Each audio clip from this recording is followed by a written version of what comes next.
रस्त्यासाठी असं नाही, पण ह्या बावधन भाग हा बारामती लोकसभा मतदारसंघाचा भाग आहे.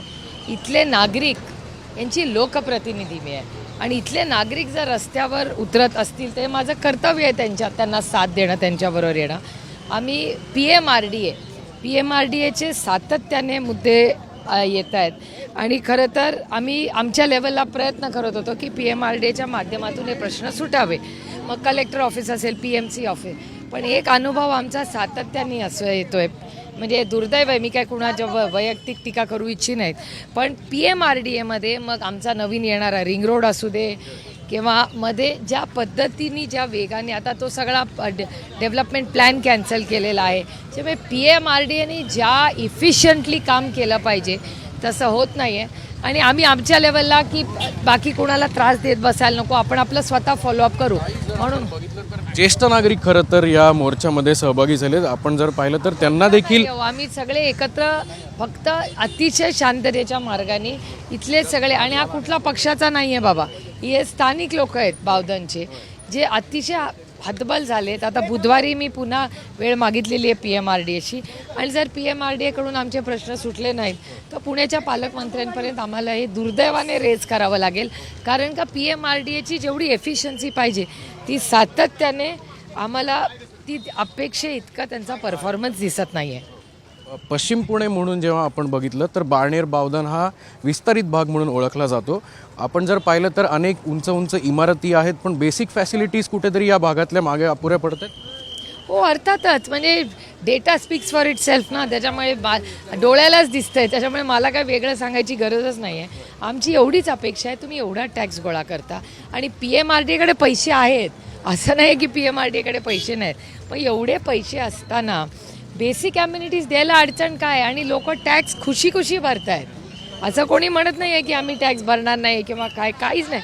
बेसिक फुटपाथ, बेसिक ॲम्युनिटीजसाठी हे चाललं आहे. तुम्ही काही अधिकारीशी बोलणार आहात, पालिका असेल, PMRDA? नाही, पालिकेचा आता ह्या विषयाचे ते PMRDAशी संबंधित आहेत. मी दर महिन्यालाच खरं तर कॉर्पोरेशन, कलेक्टर ऑफिस आणि पुणे म्युन्सिपल कॉर्पोरेशनमध्ये आम्हाला बऱ्याचशा बाबतीत अतिशय चांगलं सहकार्य झालं आहे. हे बघा, जरी विरोधक असली तरी चांगल्याला चांगलं म्हणलं पाहिजे. कलेक्टर ऑफिसला आम्हाला नेहमी आम्हाला जे काही मुद्दे असतील त्याला वेळ मिळतो, जातो. PMRDAमध्ये दुर्दैवाने असं झालेलं आहे की प्लॅन्स बदलत राहिलेत, तर त्या प्लॅन्स बदलत राहिल्यामुळे काही स्टेडी गोष्टी होत नाही आहेत. आता नवीन रिंग रोड होतो आहे, रिंग रोड नवीन जो काढलेला आहे तर ती एक मोठी लढाई होणार आहे आमची. याचं कारण असं, लोकांच्या घरावरनं रिंग रोड काढला आहे, आता त्या गरीब कष्ट करणाऱ्यांनी जायचं कुठे? आता इथे पण हे सगळे लोक बावधन हा एक अतिशय खूप चांगला सुशिक्षित लोकांनी ॲस्पिरेशनली सगळ्यांची घरं EMIवर आहेत, तर प्रत्येकात नवरा बायको नोकरी करतात, चांगला एरिया आहे, सुरक्षित एरिया, म्हणून लोक इथे राहायला आले. पण त्या फुटपाथसाठी जर त्यांना रस्त्यात उतरावं लागेल, हे किती, it's a complete failure of local self government. शेवटचा प्रश्न, रिंग रोडचा मुद्दा उपस्थित केल्यानंतर एका बाजूने रिंग रोड हा विकासाचा एक मुद्दा बनलेला आहे, पण दुसऱ्या बाजूला आपण जर बघितलं तर त्याला पॅरामीटर्स बरेच आहेत. याचा विचार देखील सरकारने करण्यात नाही, रिंग रोड झालाच पाहिजे. आम्हाला रिंग रोडचा अजिबात विरोध नाही, आम्ही विकासाच्या विरोधात नाहीच होत, आम्ही स्वागत करतो.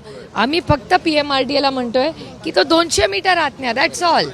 आम्ही पूर्णपणे ताकदीने रिंग रोडला आम्ही मदत करणार, सहकार्य करणार. स्थानिक लोकांनाही रिंग रोड हवा आहे. फक्त आम्ही म्हणतो जिथून शाळा आहे, जिथून लोकांची घरं आहेत त्याच्यावरनं, शाळेवरनं आणि गरीब कष्ट करणाऱ्यांच्या घरावरनं रिंग रोड व्हावा. आमच्या तिथल्या लोकांची पूर्ण त्यांना मदत होईल, आम्ही सगळे ॲक्विजिशनला मदत करू, पण गरीब कष्ट करणाऱ्या शाळा आणि घरावरनं रिंग रोड येऊ नका. 200 मीटरचाच विषय फक्त, जे इझिली सरकार करू शकतं, काहीच प्रॉब्लेम नाही आहे. देश विदेशातील प्रत्येक घडामोडींचे लाईव्ह अपडेट मिळवण्यासाठी आता साम टीव्हीच्या सर्व सोशल मीडिया प्लॅटफॉर्मला लाईक, फॉलो आणि सबस्क्राईब करा. तसंच सर्व नोटिफिकेशनसाठी बेल आयकॉन प्रेस करायला विसरू नका.